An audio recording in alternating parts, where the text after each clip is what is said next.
Sveiki, pristatysiu pranešimą moksliniai skaičiavimai su DAMS. Tai pirmiausia, kas yra DAMS, tai Europos Sąjungų finansuotas, Europos Sąjungos struktūrinių fondų finansuotas prototipas skirtas moksliniams skaičiavimams atlikti per interneto naršyklę. Tai šis prototipas atrodo daugmaž taip, kad kairioje pusėje yra įvairių modulių rinkinys ir tuos modulius išeina tampyti ant darbalaukio ir apjungti rodiklę. Tai tos rodiklės žymi veiksmų seką. Tai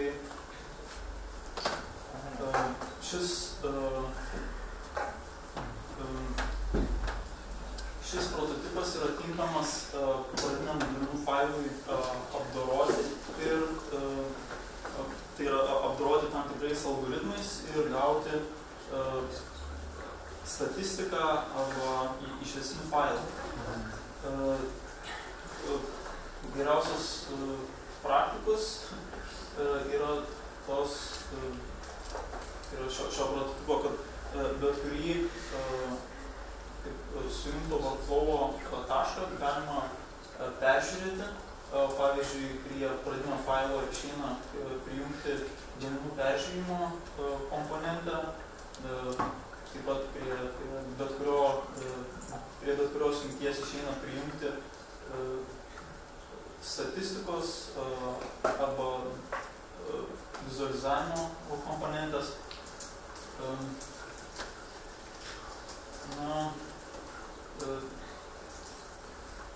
Iš esmės, sujungus tokį workflow, išeina paspausti mygtuką vykdyti, kurio čia nesimato, savo čia turėtume.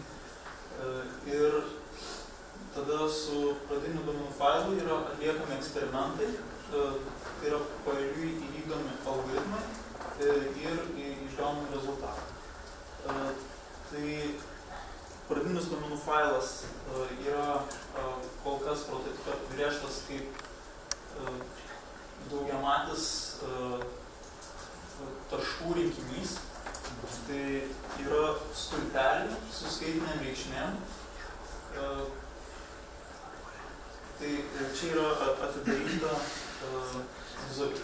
duomenų vizualizavimo komponentė, kuri tiesiog pavaizduoja duomenų failą, duomenų failo turinį. Tai yra tiesiog skaitinės reikšmės, kurios yra taškai daugiamatėje erdvėje. Tai po analizės tokiems taškams gali būti priskiriamos klasės. Tai šitie taškai, sakykime, dvimatėje erdvėje gali būti vizualizuojami daugmaž taip. Tai šis prototipas yra skirtas tokioms moksliniams problemams spręsti kaip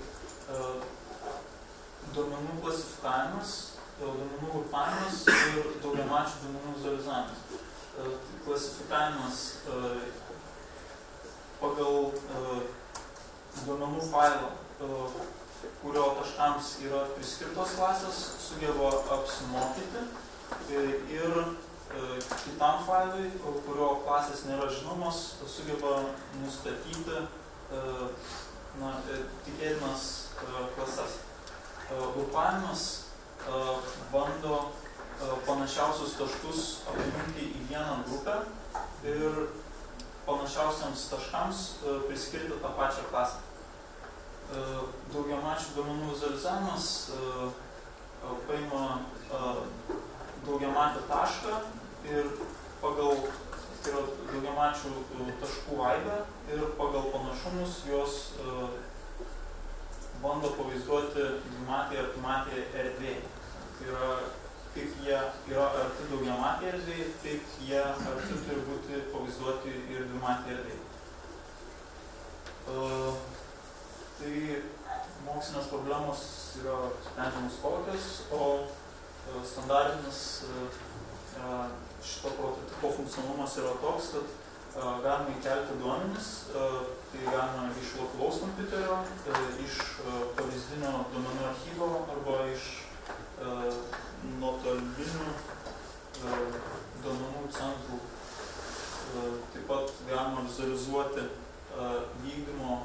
eksperimento vykdymo statistiką, duomenų failo turinį ir vizualizuoti grafiką pagal pasirinktus atributus.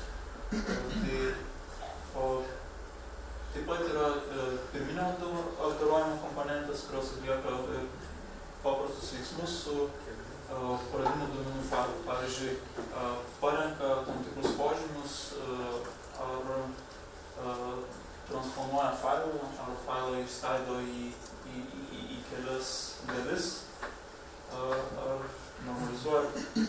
Tai yra egzistuoja toks prototipas, kuris leidžia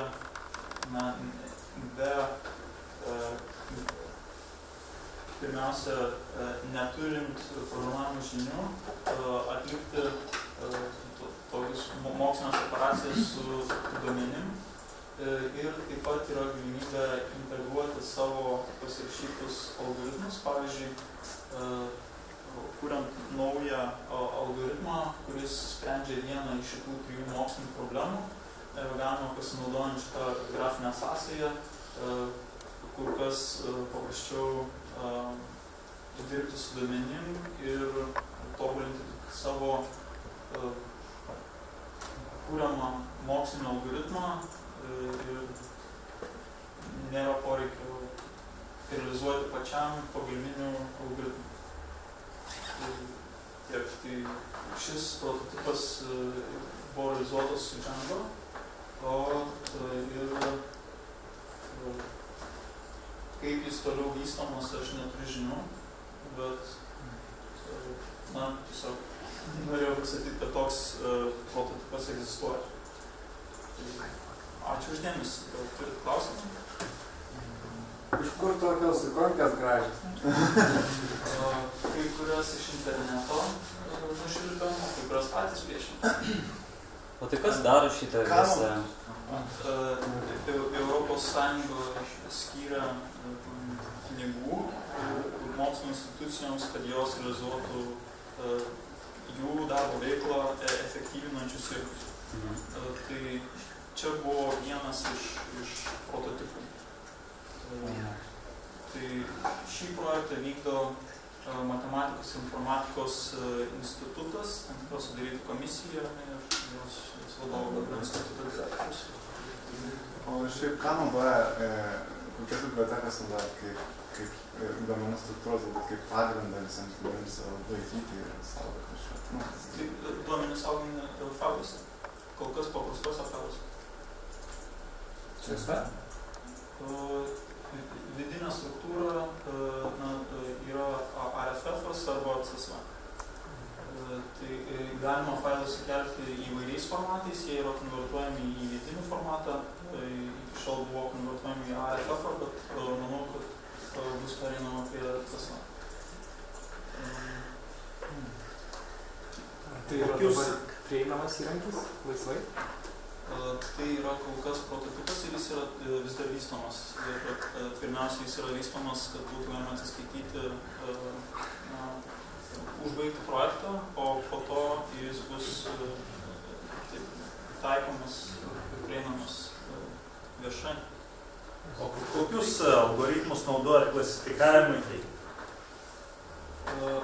Klasifikavimai buvo pateikti pavyzdiniai keli algoritmai, tai neuroniniai tinklai, C4-5 medis ir manau viskas.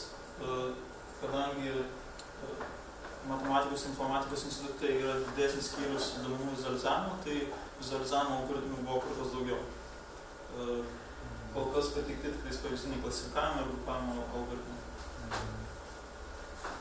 Ar sistema jau turėjo egzistuojančių naudotojų arba potencialių naudotojų, kurie yra kaip ir pasiryžę naudoti šią sistemą?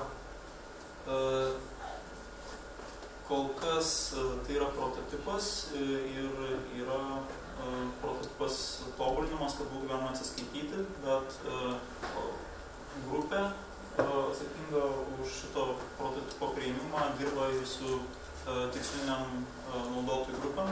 Tai teko matyti atstovus iš Santaškių klinikų ir manau, kad potencialių naudotojų tikrai yra. Kokia maždaug vizija šitą projektą?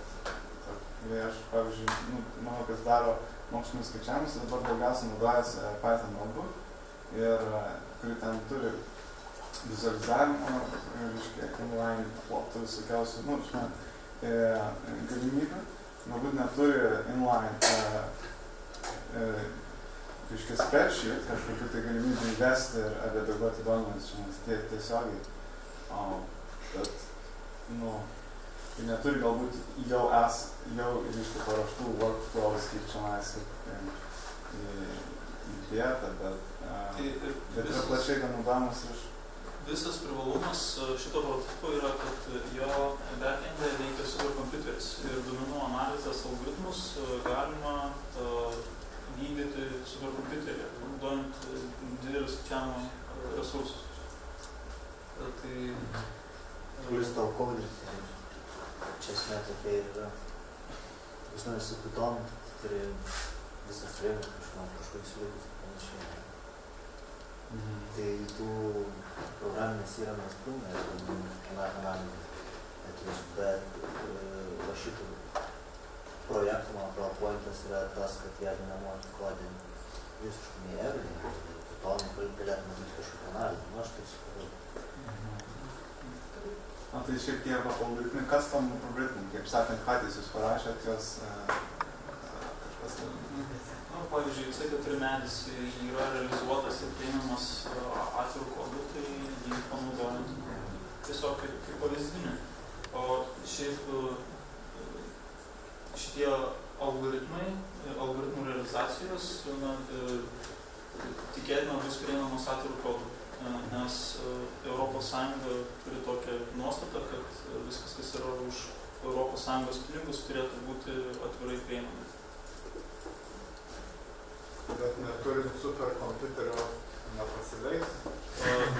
Galima. Kaip palauk 10 metų. Šiaip daugiau telefonas 10 metų. Algoritmai pasileidžia, tai algoritmai yra kuriami ir pasileidžia ant personalinio kompiuterio, bet norint atlikti didesnio masto tyrimus, galima panaudoti superkompiuterį. Tai yra tiesiog alternatyva. O tarkim, norint vystyti algoritmus, tai čia kas naudojama komunikacijai tarp superkompiuterio mazgų? Ten OpenAPI. OpenAPI. Viskas.